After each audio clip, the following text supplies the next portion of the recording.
नमस्कार। नमस्कार। कोरोना काल एक अलग दौर से हम गुजर रहे हैं और कोरोना के इस दौर में बहुत सारी चीजें ऐसी हो रही हैं जो कभी खुशी देती हैं, कभी गम देती हैं। कुछ संख्या जो है आपको परेशान करती है और जब हालात आपका लगते हैं तो अलग तरीके से आपको चिंतित करते हैं। जैसा कि आपने देखा होगा कि आजकल 60,000 से ज्यादा मरीज नए आ रहे हैं, लेकिन ठीक भी हो रहे हैं। उसी तरीके से मरने वालों की संख्या को भी लेकर के कई बातें उठती हैं। हाँ, अगर आप दिल्ली में रहते हैं तो थोड़ा-सा आपको आनंद की अनुभूति थोड़ी हो सकती है, क्योंकि अब दिल्ली में वो संख्या लगातार गिरावट पर है। पहले कभी 5,000 प्लस हुआ करती थी, अब थोड़ी कम हो गई है और 1,000 के आस-पास आके टिक गई है और मरने वालों की संख्या कम हो गई। लेकिन अगर देश की बात करें तो जो 5 लाख मरीज बढ़ने की दर थी, वो दुगना होने की जो दर थी, वो 19 से 22-23 दिनों पर ही है और वो कहीं कम नहीं हो रही। यानी कि हम अभी तक पीक पर नहीं आ पाए हैं और पीक आने का मतलब ये होता है कि अगर 1% के हिसाब से बढ़ेगा मामला, तो 0 पे जब तक नहीं आएगा तब तक शायद पीक पे नहीं आएगा। और बहुत सारे सवाल अभी भी ऐसे हैं जो बाकी है, बाकी है। इन सब मामलों पर हमारे सामने बात करने के लिए सफदरजंग हॉस्पिटल, जिसमें वर्धमान मेडिकल कॉलेज जो भी होता है वहाँ, और उसके यानी कि दोनों के ही माना जाना चाहिए डायरेक्टर और professor head community medicine doctor Jugal Kishore हमारे साथ हैं। डॉक्टर जुगल किशोर बहुत ही चर्चित डॉक्टर हैं। कम्युनिटी मेडिसिन में इनका बहुत बड़ा योगदान रहा है, पूरे देश में विश्व में माना जाता है। कई पेपर कर रहे हैं, मेडिकल की कई जो पत्रिकाएं हैं उसका संपादन और इसमें उनका योगदान रहा है। डॉक्टर साहब, बहुत बहुत स्वागत है। लेकिन मुझे पूरी उम्मीद है कि आप जो मैंने पहले कहा, जो चिंता मेरी है वो आपकी भी चिंता होगी। तो ये आखिर कब इस पहले तो हम चढ़ ले जितना चढ़ना है, कि कब तक हम चढ़ते रहेंगे और फिर उतार पे कब तक होगा। मैं बहुत मौलिक सवाल से बातचीत कर रहा हूँ। ये जो आपने आंकड़े हमें बताए और एक आशंका व्यक्त की कि हम अभी पीक पर हैं या नहीं हैं। अगर हम दिल्ली की बात करें या बड़े-बड़े शहरों की बात करें तो मैं कुल मिला के ये कहूँगा कि देश हमारा 100 करोड़ से ज़्यादा है। तो वो 130 करोड़ के आसपास हो गया है और उसमें अगर हम केसेस की संख्या देखें तो अभी कहते हैं कि वो 2 मिलियन हो गए। तो 2 मिलियन अगर हम उसको हिसाब से देखें तो 1% भी पॉपुलेशन अभी हमारी इन्फेक्टेड नहीं है। आप सिंपल कैलकुलेशंस है तो सिर्फ 1% पॉपुलेशन भी इन्फेक्टेड नहीं है और बहुत सारी बीमारियां जो कि 15% 20% पॉपुलेशन हमारी इन्फेक्टेड होती है। तो जो आंकड़े दिख रहे हैं उस आंकड़ों के हिसाब से तो हमारे को बिल्कुल चिंता की बात नहीं है, क्योंकि नॉट इवन 1% आर पॉपुलेशन हमारी इन्फेक्टेड है। और अभी जो केसेस आ रहे हैं वो हमारे ऐसी जगहों से आ रहे हैं जहां पर ये इन्फेक्शन पहले नहीं था। तो ये शुरुआत शहरों से हुई, शहरों से फिर ये छोटे शहरों की तरफ गई, अब गांवों की तरफ गई और देश बहुत बड़ा है और जनसंख्या बहुत बड़ी है। तो इस वजह से ये आहिस्ता आहिस्ता पेरिफेरी में जाएगा, रूरल एरिया में जाएगा, हमारे देहातों में जाएगा और वहां पर ये जाके खत्म होगा।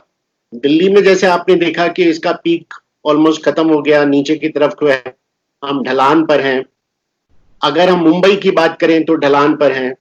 चेन्नई भी काफी हद तक रोक पर आ गया, कहीं हद तक कलकत्ता भी उसी उसमें है, जयपुर हमारा ना के बराबर है। और जितने बड़े देश, जितने बड़े हमारे शहर थे जो सबसे पहले ग्रसित हुए थे, जहां पर इंटरनेशनल ट्रेवल्स आते हैं हमारे पास में, वहां पर इन्फेक्शन सबसे ज्यादा था और उसके बाद में फिर वो बहुत तेजी से बढ़ा और कहना चाहिए कि जुलाई के पहले वीक में हमारे दिल्ली के अंदर पीक था, उसके बाद से फिर आराम आराम से ये कम होता चला गया। तो कुल मिला के ये कहें कि नंबर केसेस बढ़ेगा, क्योंकि पॉपुलेशन इतनी है कि वर्ल्ड की दूसरी पॉपुलेशन सिर्फ चाइना है। चाइना का कभी भी पता नहीं चलता कि वो अपने जो आंकड़े देता है वो सही भी है नहीं है। तो दूसरा जो देश है, जो सबसे बड़ा देश है, वो यूएसए है। यूएसए की पॉपुलेशन हमारे 1/3 पॉपुलेशन है, और उसमें 10 टाइम्स ज्यादा हमारे टेस्ट हुए हैं। वो टेस्ट होने की वजह से हमारा बहुत बड़ा एक संख्या वहां पर निकल के आई है। तो ये सब ऐसा है कि मैं ये कुल मिला के कहूंगा कि ये अगर आंकड़ों पर जाए तो वो आंकड़े इतने भयानक नहीं है जिससे कि लोगों को उसके लिए चिंता करने की जरूरत है। अगर आप सिंपल उसमें समझे तो हमारे कहना चाहिए कि 2 करोड़ हमारे केसेस हैं, 2 मिलियन। तो 2 मिलियन इज 2 करोड़ के आसपास। 2 करोड़ हाँ 20 लाख हाँ 20 लाख। हाँ 20 लाख तो कहना चाहिए हमारा 130 करोड़ है, और उसमें 0.2 करोड़, मतलब कि आपका 1% भी नहीं होता है, 0.0 समथिंग ऐसे होता है। तो लेकिन संख्या बहुत बड़ी है हमारी। डॉक्टर साहब, आंकड़ों में तो तय बात है कि हम लोग थोड़ा मतलब इतना परेशान होने की बात नहीं है, लेकिन आंकड़ों से ज्यादा मन का भय बहुत है। और मन के भय का कोई ठिकाना नहीं है, वो अभी भी चल रहा है। लोग बंद हैं, परेशान हैं, हैरान हैं। मैं अर्थव्यवस्था की बात आपसे अभी नहीं करूंगा, लेकिन या जो जीवन में उसकी परेशानी वो बढ़ती चली जा रही है, अभी वो उसका रुकने का नाम नहीं ले रहा है। तो दिल्ली में जब शुरू हुआ था तो, और अब गनीमत है कि खत्म कम हो रहा है, मुंबई है, मद्रास है, लेकिन वहां पे भी जब साथ हुआ था तो वहां की स्थिति अभी भी खराब ही चल रही है। हैदराबाद उसमें और जुड़ गया, बेंगलुरु उसमें और जुड़ गया है। तो जो इन जगहों की हालत है, और फिर खासतौर से उत्तर प्रदेश की और बुरी हो गई है। हम तय बात है कि आप तुलना बुरे से बुरे का करेंगे, अमेरिका की करेंगे जिनकी 1/3 पॉपुलेशन है, जिनके यहाँ 50 लाख हो गए, करेंगे जहाँ 60 लाख लोग हैं, लेकिन उनका कल्चर अलग था। उनका कल्चर मिलने मिलाने वाला था, और उसकी वजह से भी शायद उसकी बढ़ोतरी हुई है। तो अब खासतौर से देश की स्थिति को देखते हुए हम ये जरूर जानना चाहेंगे कि क्या अभी हम पीक पे आने में भी टाइम है, या अभी और इंतजार करना पड़ेगा? आपका क्वेश्चन वाजिब है। बहुत सारे लोग इसी में है कि कब पीक आएगा और कब हम वो टाइम देखेंगे जब ये कोरोना से हमारे को निजात मिलेगी। तो मैं यही कहना चाहूँगा कि हमारे को उसके बारे में इतना सोचना नहीं चाहिए कि कब पीक आएगा। एक तो ये है कि कोरोना हमारे साथ रहने वाला है। अगर हम कई जुगाड़ से हर तरह की स्ट्रैटेजी अपनाकर उसको किसी एरिया में कम कर दे, या जैसे लॉकडाउन एक प्रोसेस था जिसमें हम उसको डिले कर सकते थे, किया, और उसका ये भी बेनिफिट हुआ कि हमारे को टाइम मिल गया। तो ये मान लेना कि नहीं हम इससे छुटकारा पा लेंगे, ऐसा नहीं है। ये भी वायरस हमारे साथ में रहने वाला है, और बीच बीच में जब भी कभी ऐसा मौका आएगा कि जब हमारा कोहोर्ट लोगों का नया तैयार होगा, जिसमें नए लोग होंगे जो इम्यून नहीं है, जो ससेप्टेबल है, उनको फिर दोबारा से इन्फेक्शन होके एक पीक आ सकता है। तो छोटे मोटे पीक शायद इस तरह से रहें, लेकिन अच्छी बात यह है कि जो अभी तक अंडरस्टैंडिंग इस वायरस की हुई है वो यही इंडिकेट करती है कि ये इतना घातक नहीं है, और रिकवरी रेट बहुत अच्छी है।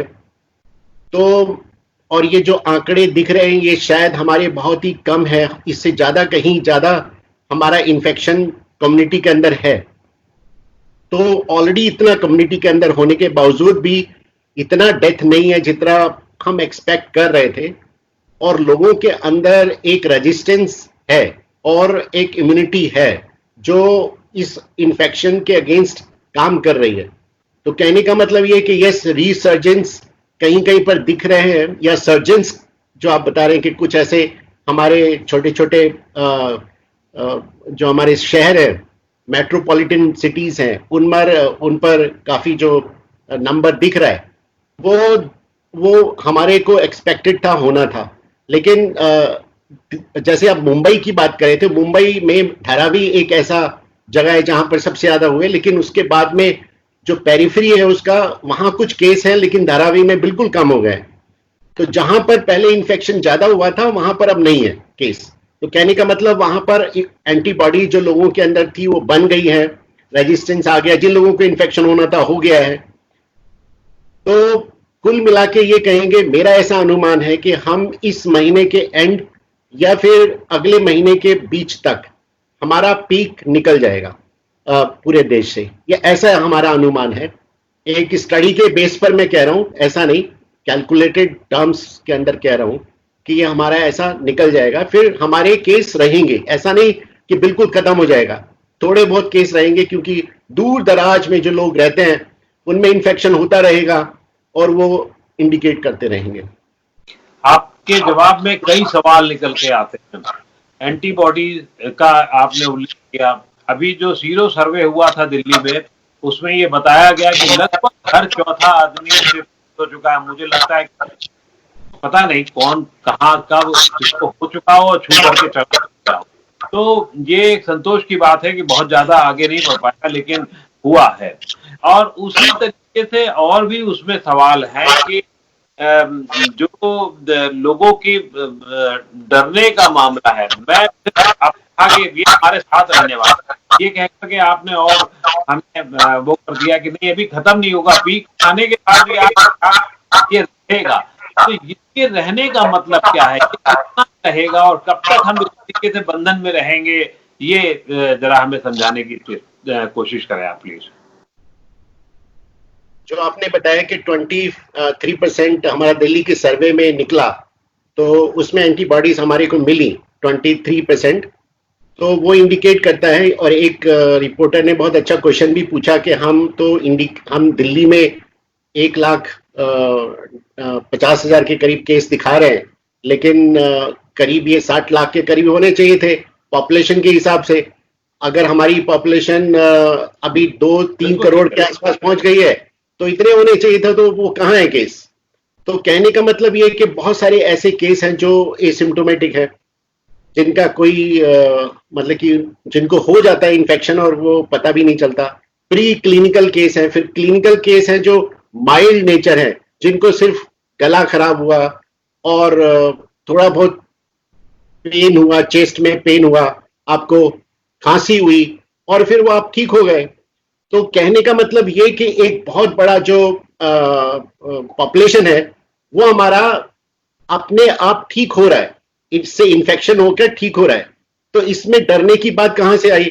मतलब कि जो लोग ये सोच रहे हैं कि हमें शायद इससे जूझना पड़ेगा लंबे समय तक, मैं बहुत पहले से कह रहा हूं कि लोग जो आज भी मर रहे हैं वो इसके डर से मर रहे हैं, कोई कोरोना से नहीं मर रहा। कोरोना से वही लोग मर रहे हैं जिनके अंदर कोई ना कोई पहले से ही बीमारी थी और जिनको कॉम्प्लिकेशन हो गए, क्योंकि उनको हार्ट की प्रॉब्लम, किडनी की प्रॉब्लम, मल्टी ऑर्गन फेलियर हो गए। क्योंकि अगर आपको रेस्पिरेटरी इंफेक्शन है या सीओपीडी जैसे कहना चाहिए, आपकी लंग की कैपेसिटी ठीक नहीं है और उसमें आपको कोरोना का इंफेक्शन हुआ, तो नमूनिया जैसे डबल नमूनिया होता है उस तरह का आपका एक क्रिया हुई और उसमें फिर आपकी डेथ हो गई। तो कहने का मतलब यह है कि इससे बिल्कुल घबराने का जरूरत नहीं है। हमारी जितनी पॉपुलेशन अगर हम देखें तो उसमें जितनी तेजी से ये फैला उतनी हमारी डेथ नहीं है। रिकवरी रेट बहुत अच्छा है और रिकवरी रेट शायद ये और अच्छा होने, अभी 60% 70% के आसपास दिख रहा है और वो 80-90% तक जाएगा। टोटल अगर हम देखें तो लेस देन 1% डेथ्स इसके अंदर होंगी, जो कि अदरवाइज किसी भी इंफेक्शन में हो सकती है। और उसके लिए भी जो पुख्ता हमारे साधन है वो बहुत सारी जगह पर अच्छे हो गए, जहां पर नहीं हुए वहां पर अभी प्रॉब्लम है। हमें एक स्टेट से दूसरी स्टेट को सीखना चाहिए था, जो कि इस देश में नहीं होता। अगर दिल्ली के अंदर कोई प्रॉब्लम चल रही थी तो हमें इमीडिएटली लखनऊ का या कानपुर का स्थिति हमारे को इंप्रूव करनी थी, या फिर हमारे को बिहार में पटना की स्थिति को इंप्रूव करना था, लेकिन वैसा नहीं हुआ। तो उसकी वजह से क्या हुआ कि जो वहां की हेल्थ कंडीशंस है वो आज के वक्त में भी बहुत खराब है, और उसी वजह से वहां पर ओवर क्राउडिंग हो रही है या अच्छी सुविधा नहीं मिल पा रही है, लोग परेशान हैं। तो वो जो परेशानी दिल्ली ने सही, वो हम आज किसी और दूसरे प्रदेश में देख रहे हैं वैसी की वैसी। तो कहीं ना कहीं ये दिखता है कि हम कुछ सीखते ही नहीं, अपनी गलतियों से, अपनी सारी चीजों से सीख ही नहीं रहे। तो मैं तो यही कहूंगा कि हमारे को और मेहनत करने की जरूरत है, और तरीके बंद साधनों को यूज करने की जरूरत है। आपने कहा डरने की जरूरत नहीं है, तो हम डरे नहीं तो तय बात है कि इसका मतलब सतर्कता बनाएं। लेकिन एक जो बहुत अच्छी बात आपने कही वो ये था कि हमारी जो बॉडी की जो रेसिस्टेंस है हम सब इंडियंस की, वो कुछ ज्यादा है और क्या है। और उसके अलावा हम जो मैं एक नया शब्द शायद प्रयोग कर रहा हूं, क्या इसको ठीक होने में मेडिकल साइंस के अलावा स्पिरिचुअल पावर का भी योगदान है? क्योंकि आपने जो डरने का इस्तेमाल किया, डर से लोग मरे हैं, स्पिरिचुअल जो नहीं हुए या ठीक हुए वो एक स्पिरिचुअल साइंस की वजह से हुए, स्पिरिचुअल पावर की वजह से हुए, जो हमारे देश में ज्यादा पाई जाती है, या जो हम लोग मिर्च मसाले वगैरह वगैरह जो ज्यादा खाते हैं, इस वजह से भी इसका असर पड़ा है क्या? ये क्वेश्चन मैं अगर साइंस की तरफ से देखूं तो आंसर नहीं कर पाऊंगा। उसका सिंपल रीजन है कि हमारे पास में इस तरह का कोई एविडेंस नहीं है कि अगर कोई व्यक्ति स्पिरिचुअल है, एक तो डिफाइन करना इस स्पिरिचुअलिटी को ही बहुत मुश्किल है, और किसी तरह से आप डिफाइन करें तो उसको फिर देखें कि कितना व्यक्ति स्पिरिचुअल है और कितने लेवल्स हैं उसके, और फिर उनमें इन्फेक्शन हुआ या नहीं हुआ, अगर हुआ तो उसमें कितने लोग बचे या नहीं बचे। तो वो तो एक शोध का विषय है।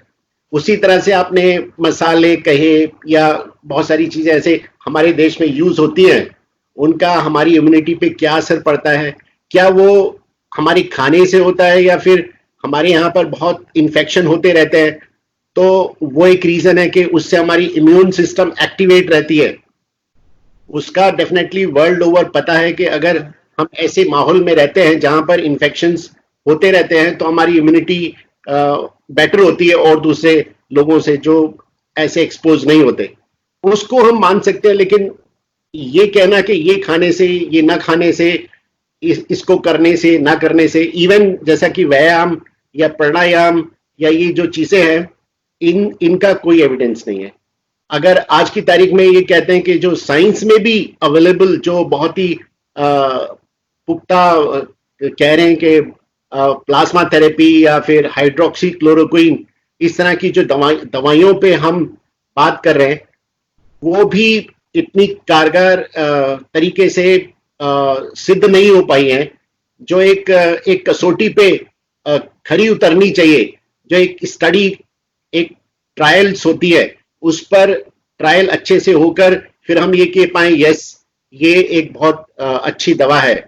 अभी तक आपको याद होगा कि आज ही न्यूज में था कि डॉक्टर गुलेरिया ने कहा कि प्लाज्मा थेरेपी का इतना अच्छा योगदान नहीं है। तो जब स्टडी होती है तो पता चलता है कि है या नहीं है। तो हमारे देश में तो सारे लोग कुछ ना कुछ कहना शुरू कर देते हैं कि नहीं ये भी ठीक वो भी ठीक, उसमें लोग बहुत कंफ्यूज हो जाते हैं और वो फिर हर तरह की कोशिश करते हैं। ये भी एक कारण है कंफ्यूजन का, और कंफ्यूजन क्रिएट अनसर्टेनिटी, और वो अनसर्टेनिटी से आपको एक स्ट्रेस होता है और उस स्ट्रेस के अंदर आप एक है ना घबरा जाते हैं और फिर ये परेशानी होती है, जो कि मुझे लगता है कि शायद जरूरत नहीं थी इतनी। डॉक्टर साहब, अभी आपने आयुर्वेद या जो हम लोग दवा काढ़ा वगैरह वगैरह, हल्दी पानी जो भी कर रहे हैं, उसके लिए तो आपने ये कह दिया कि उसका कोई साइंटिफिक रीजन नहीं है, लेकिन साइंस खुद आज घेरे में है। घेरे में एक आपने प्लाज्मा थेरेपी का बताया कि प्लाज्मा थेरेपी एक दावा होता है कि सही है, एक दावा होता है कि नहीं साहब अभी उतनी कारगर नहीं है। दूसरी तरफ जो बहुत कॉमन सी बात है, हम लोग मास्क लगाते हैं, एक दिन मास्क बताया जाता है ये सही है, दूसरे दिन मास्क बताया जाता है वो सही है। कभी N95 भी अब गलत साबित हो गया है। फिर ये कहा जाता है कि जो कण है वो एरोसोल हैं, जो वो पहले हवा में नहीं थे अब हवा में है। तो ये साइंस भी तो अजीबोगरीब तरीके से पेश आ रही है, जो लोगों को लगता होगा लोग क्या क्या करें और क्या क्या ना करें। प्रॉब्लम क्या है इस पेंडेमिक में, नहीं मैंने कई सारी पेंडेमिक देखी है, और उसमें से अगर हम HIV को देखें, फिर उसके बाद में हमारे इबोला हुई है, स्वाइन फ्लू बहुत बड़ी पेंडेमिक हुई, जिसमें अभी तक 1.8 crore population, not crore, billion population, like 100 crore से ज्यादा पॉपुलेशन स्वाइन फ्लू की ग्रस्त हो चुकी है अभी तक, 2009 से अब तक, लेकिन उसमें डेथ नहीं होती है, बहुत अच्छी बात है। तो कहने का मतलब ये कि बहुत सारी जो पेंडेमिक होती हैं, और पुरानी पेंडेमिक को भी अगर हम देखें तो इस तरह से बातें उभरती है, और साइंस पे क्वेश्चन बहुत सारे उठते हैं। पर फर्स्ट डे से ये कहा गया कि आपको कैसे बचना है, वो साइंटिफिक प्रूफ है, जो पिछले 1000 साल पहले जो बात कही गई साइंस ने, वो आज भी प्रूफ है कि आपको डिस्टेंस रखना है, आपको अपनी सफाई रखनी है, आपको जो जो सफाई के तरीके होते हैं वो बताए। दूसरा, उन्होंने कहा कि इसका कोई वैक्सीन नहीं है, ट्रीटमेंट नहीं है, इसका जो बेस्ट ट्रीटमेंट है वो सपोर्टिव ट्रीटमेंट है। उसको प्रूव करने के लिए ऑलरेडी बहुत कुछ हो चुका है। हम जानते हैं कि अगर उसको रेस्पिरेशन की तकलीफ हो रही है तो ऑक्सीजन 100% उसको कामयाब रहेगी, ऑक्सीजन देकर वो ठीक हो रहा है। अगर उसको बुखार है तो आपको पैरास्टामोल देंगे, पैरास्टामोल से वो नीचे आएगा। अब इससे ज्यादा और साइंस क्या चाहिए? साइंस तो आपको सारा का सारा बचा रही है, और मॉर्टेलिटी ऑलमोस्ट लेस देन 1% है। तो ये एक साइंस का ही कमाल है कि ये जितना भी डेवलपमेंट हम देख रहे हैं, अदरवाइज तो मैं आपको गारंटी से कहूं, पूरे देश के अंदर हर घर में हर व्यक्ति काढ़ा भी पी रहा है और हर यत्न कर रहा है जो उसे करना है, वो आपको भी मालूम होगा। नहीं, बिल्कुल ठीक है। डॉक्टर साहब, इसमें एक बड़ा सवाल और भी उठता है कि अभी जब ये आ रहा है, वैक्सीन की बातें की जा रही हैं, तो क्या हम माने वैक्सीन को? आप ऐसे विद्वान लोग, जो विद्वज्जन लोग हैं, जो जानते हैं वैक्सीन की स्थिति कहां पर होगी, पहले तो कदम वो होगा कि वैक्सीन आए और उसको मतलब हमारे यहाँ माहौल में उसका वो हो जाए। फिर भारत ऐसे देश में 130 करोड़ लोगों को वैक्सीन लगना क्या संभव है? और लगेगी तो कैसे मतलब हो पाएगा? क्या, एक तो पहली बात यह कि जो वैक्सीन का कंसेप्ट इसलिए इंपॉर्टेंट है कि वैक्सीन से जब इन्फेक्शन होता है किसी भी व्यक्ति में, तो उसके जो एंटीबॉडीज बनते हैं या उसका प्रोटेक्शन होता है, वो हमारे इन्फेक्शन से ज्यादा अच्छा होता है। तो अगर हम वैक्सीन से उसको इन्फेक्ट करते हैं तो मोस्ट प्रॉब्ली वो ज्यादा लॉन्ग टर्म रहेगा। लेकिन इस वैक्सीन के साथ में भी प्रॉब्लम वैसी ही है जैसे और दूसरी बीमारियों में हमने देखी, जैसे कि HIV के लिए हमारे पास में कोई वैक्सीन नहीं है, स्वाइन फ्लू के लिए हमारे पास में वैक्सीन होते हुए भी वो इतनी कारगर नहीं है। फ्लू जो वैक्सीन है, फ्लू वैक्सीन हमारे को हर साल लगानी पड़ती है क्योंकि उस वायरस के अंदर म्यूटेशन हो जाता है। तो आपकी बात बिल्कुल सही है कि ये जो वैक्सीन बन रही है वो कितनी कामयाब होगी, इसके ऊपर बहुत बड़े चिन्ह हैं, और उस पर पूरा का पूरा ये सोचना कि नहीं हम इससे जीत लेंगे ये लड़ाई, ये एक दूसरे तरह की बहस है, और इसमें बहुत सारी चीजें हैं पीछे। लेकिन ये कहना कि 130 करोड़ के लिए हमारे को वैक्सीन चाहिए, ऐसा नहीं है, क्योंकि जिस वक्त तक ये वैक्सीन बन के तैयार होगी, मुझे लगता है कि 50 से 60% लोग तो ऑलरेडी इन्फेक्टेड हो गए होंगे, उनको वैक्सीन लगाने की जरूरत नहीं, जब तक कि हमें यह ना पता हो कि ये फिर दोबारा से इन्फेक्टेड हो सकता है, दोबारा से इस व्यक्ति को इन्फेक्शन हो सकता है और हम इसको वैक्सीन से प्रोटेक्ट कर सकते हैं, तब तक उस व्यक्ति को हम वैक्सीन नहीं लगा सकते। तो कुल मिला के हम कहें कि भाई 60 करोड़ या 65 करोड़ के करीब लोगों को हमारे को जरूरत पड़ेगी वैक्सीन लगाने की, उसमें से भी बच्चे जो हैं और हमारे जो बहुत ही यंग बच्चे हैं, क्या हमें उनमें वैक्सीन लगानी है या जो सारी वाले हैं जिनको रेस्पिरेटरी डिजीज है उनको लगाने की जरूरत है? तो हम सबको नहीं लगाएंगे। एक स्ट्रैटेजी बनानी पड़ेगी कि किन लोगों को ज्यादा खतरा है, उन लोगों को वैक्सीन लगानी चाहिए। ये बिल्कुल सही बात है कि अगर हम रूरल एरिया की बात करें, अर्बन की करें, स्लम की करें, तो प्रायोरिटाइज करना उनको, ये इंजेक्शन फॉर्म में, ये ओरल डोज तो है नहीं, तो दिक्कत आएगी। लेकिन ये एक बहुत बड़ा प्रॉब्लम है वैक्सीन के साथ में कि ये वैक्सीन अभी 4-5 महीने या 6 महीने में नहीं आने वाली। ये प्रूव करने के लिए कि नहीं ये वैक्सीन सच में ही कारगर सिद्ध होगी, ऐसा मैं नहीं मानता। डॉक्टर साहब, एक और साइंस को लेकर बात थी। मैं कटघरे में नहीं खड़ा रहा हूं, लेकिन हर्ड इम्यूनिटी को लेकर के बात होती, साइंस की भाषा में इसको कहा जाता है। कभी हर्ड इम्यूनिटी को लेकर कहा जाता है कि हर्ड इम्यूनिटी डेवलप हो जाना चाहिए, हो जाए तो खत्म हो बवाल और उससे मुक्ति पाई जाए। दूसरी तरफ भारत ऐसे देश में क्या हर्ड इम्यूनिटी का कॉन्सेप्ट ठीक रहेगा, जहां परिवार सब एक साथ रहते हैं, बुजुर्ग भी साथ रहते हैं, और ये मतलब कितना वाजिब है इस देश के लिए इसको समझना और बताना? हर्ड इम्यूनिटी का कंसेप्ट ये होता है कि एक हर्ड हम उसे कहते हैं कि आप एक ग्रुप के, एक जो समूह है उसके एक मेंबर हैं, और उस मेंबर होने की वजह से आप बड़े ग्रुप के अंदर ससेप्टेबल होने के बावजूद, मतलब कि आपको इन्फेक्शन हो सकता है, आप बचे रहते हैं, आपको इन्फेक्शन नहीं होता, क्योंकि आपके चारों तरफ ऐसे लोग हैं जो इम्यून हैं या जिनको ऑलरेडी एंटीबॉडीज बन गए, तो उनसे ट्रांसमिशन नहीं होता, तो वो आप उनको प्रोटेक्ट कर पाते हैं। तो ये हर्ड इम्यूनिटी का कंसेप्ट है। लेकिन ये कंसेप्ट उस वक्त लागू नहीं होगा कि जब बहुत सारे लोग इन्फेक्टेड हो गए हमारे, और वो उसके अंदर डेथ ज्यादा होती हो, है ना। तो फॉर्चुनेटली जिसमें डेथ ज्यादा होती है उसमें हर्ड इम्यूनिटी पर सोचना नहीं चाहिए, कभी नहीं सोचना चाहिए, क्योंकि यहां पर डेथ बहुत कम है। तो इसलिए वो ये कहते हैं कि चलो ठीक है, हमारे पास वैक्सीन नहीं है, कुछ भी नहीं है, तो इन्फेक्शन होने दो और हर्ड इम्यूनिटी अपने आप डेवलप होगी, उससे कुछ लोग बच जाएंगे।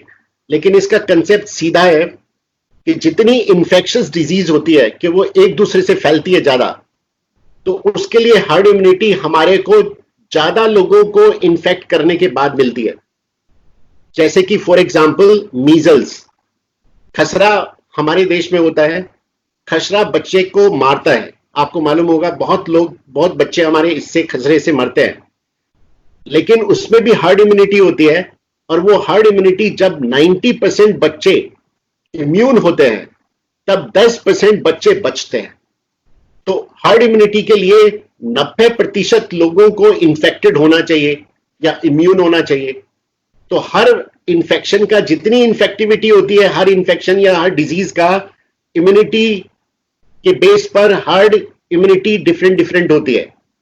हमारे कोविड-19 में, जो अभी कोविड की हम बात कर रहे हैं, इसके अंदर हमने देखा है कि 60 से 70% अगर लोग इन्फेक्टेड हो जाते हैं तो ये नीचे आ सकता है।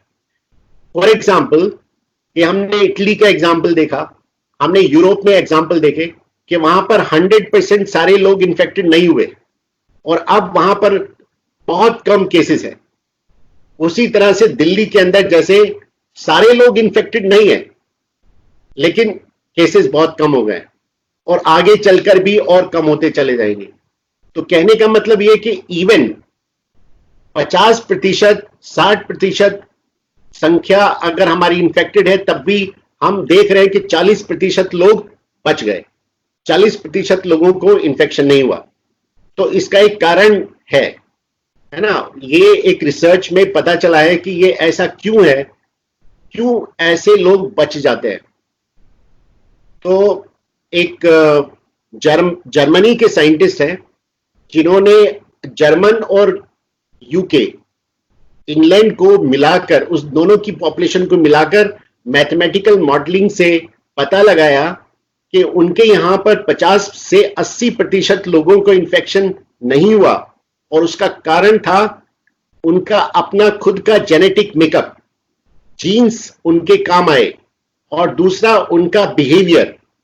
जो लोग साफ सुथरे रहते हैं, एक दूसरे के गले नहीं लगते, अपने आप को आइसोलेट जिन्होंने किया, वो लोग बच गए और उनको इन्फेक्शन अभी तक नहीं हुआ। तो कहने का मतलब ये कि ऐसी चीजें हैं जो इसको इन्फेक्शन होने से रोकती है।